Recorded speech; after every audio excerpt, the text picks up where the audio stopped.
जमात की जो सबसे बड़ी मुखालिफ जमात है या किसी और जमात में शामिल होना मुनासिब नहीं समझता। उसकी बुनियादी वजह यह है कि मेरे कुछ सियासी इक़दार हैं, मेरे कुछ ज़मीर के प्रेशर्स हैं या तकाज़े हैं।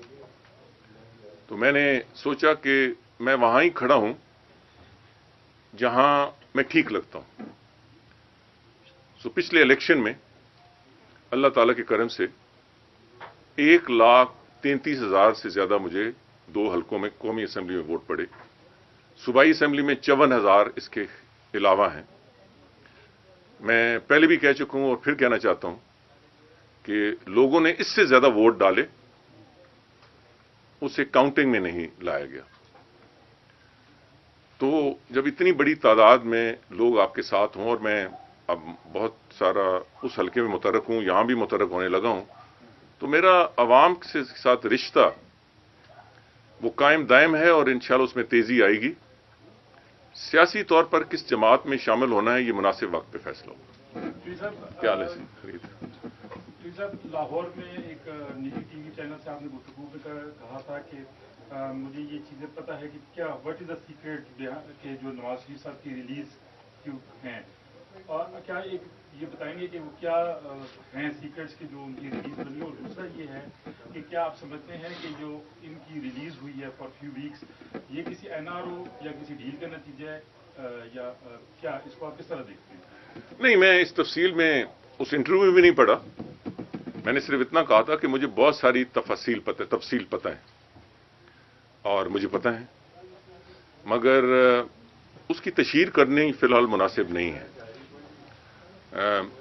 इतना कहना मैं जरूरी समझता हूं कि इस वक्त सियासत में एक अफरा तफरी, माजराई, एक खिचड़ी का सा समा है। मुल्क को इस वक्त सियासी इस्तेकाम की जरूरत है और ये जिम्मेदारी सबसे बढ़कर हुकूमत वक्त पे होती है और उसके बाद अपोजिशन या तमाम सियासी जमातों पर।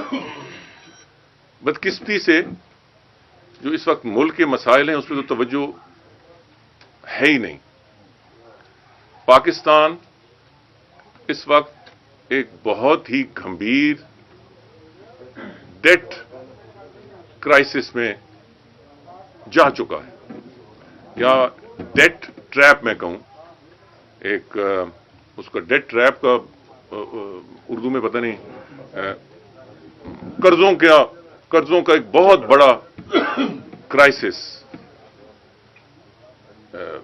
एक हुकूमत जाती है, वो कर्जे लेती है, अपना गुजारा करती है, अगली आती है जो बहुत कुछ वादा करके आती है, वो भी कर्जों पे गुजारा करती है, और मौजूदा हुकूमत ने तो रिकॉर्ड तोड़ दी है। इसका बोझ सारा पाकिस्तान के अवाम, पाकिस्तान की इकॉनमी पे नहीं, पूरे पाकिस्तान पे पड़ेगा। उसकी कोई सलूशन नहीं है, उसका कोई हल नहीं है। हर कोई अपने अपने मफाद के लिए तगोदो कर रहा है। सो इसलिए मेरे लिए मुनासिब नहीं होगा कि मैं इस तफसील में जाऊं। शायद किसी मुनासिब वक्त पर मैं उस पर इज़हार ख्याल करूं। साहब, ये बताइएगा कि एक तो आप जो मौजूदा हुकूमत के जो आपने कहा कर्जे लेके, इस हुकूमत का टाइम फ्रेम कितना देखते हैं, क्या ये अपनी मुद्दत पूरी करेगी? नंबर 2 मेरा सवाल आपसे ये होगा कि इनका इल्जाम है कि खजाने खाली थे, हम पिछली हुकूमतों ने लूटा, आप उस हुकूमत का हिस्सा रहे। क्या मियां नवाज शरीफ के खिलाफ जो कुछ हो रहा है वो करप्ट है या नहीं? नहीं, सबसे पहले तो जो कुछ ये हुकूमत कहती है वो अवाम के सामने है, आप मीडिया के सामने हैं। अगले दिन कुछ और, दूसरे दिन कुछ और। सो मैं उनकी बातों पे क्यों तबसरा करूं जब उनकी बातों में कंसिस्टेंसी नहीं है। मियां नवाज शरीफ के हवाले से तो मेरा कोई तबसरा करना इसलिए नहीं बनता कि उनके केसेस कोर्ट में है। साहब, NRO से इमरान खान को क्या खतरा है और आप NRO देख रहे हैं कि नहीं देख रहे? मेरा दूसरा सवाल यह है कि इन्होंने बेनजीर इनकम स्पोर्ट्स का नाम तब्दील करके वही चैप्टर फिर से शुरू कर दिया, इस पर क्या कहना है आप? देखिए, मैं एक दफा फिर सदाकत साहब कहूंगा कि ये छोटी छोटी चीजें हैं, शायद इनफरादी तौर पर तो अहम हों कुछ अफराद के हवाले से या पार्टीज के हवाले से, मगर इस वक्त पाकिस्तान के मसाइल कुछ और हैं और उन मसाइल के बारे में जब तक कौमी असेंबली में, सेनेट में डिबेट नहीं होगी, मीडिया में डिबेट नहीं होगी, قوم کی توجہ اس طرف نہیں کرائی جائے گی تو ان کا حل نہیں نکلے گا. موجودہ جو ڈیٹ ٹریپ ہے، قرضوں کا جو گرداب ہے جس میں ہم پھنسے ہوئے ہیں، اگر ایک پالیسی بن بھی جائے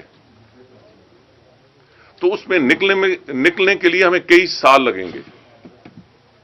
اس وقت پاکستان کی اکانومی ٹوٹل قرضوں پہ چل رہی ہے. مجھے آپ یہ بتائیں کہ کسی گھر، کسی خاندان کا سارا دار و مدار قرضوں پہ ہو، اس کا مستقبل کیا ہے؟ تو اس پہ سوچنے کی ضرورت ہے. اب بے نظیر انکم سپورٹ پہ بے نظیر کا نام ہے یا نہیں، این آر او کون لے رہا ہے، اپوزیشن کہتی ہے، حکومت لے رہی ہے، حکومت کہتی ہے ہم کسی کو نہیں دیں گے. یہ بحث اپنی جگہ درست ہوگی، مگر یہ لوازمات اس ملک کے لیے اور اس معاشرے کے لیے صحیح ہیں جہاں ایسی چیزوں کے لیے ٹائم یا ڈسکشن کے لیے وقت ہے.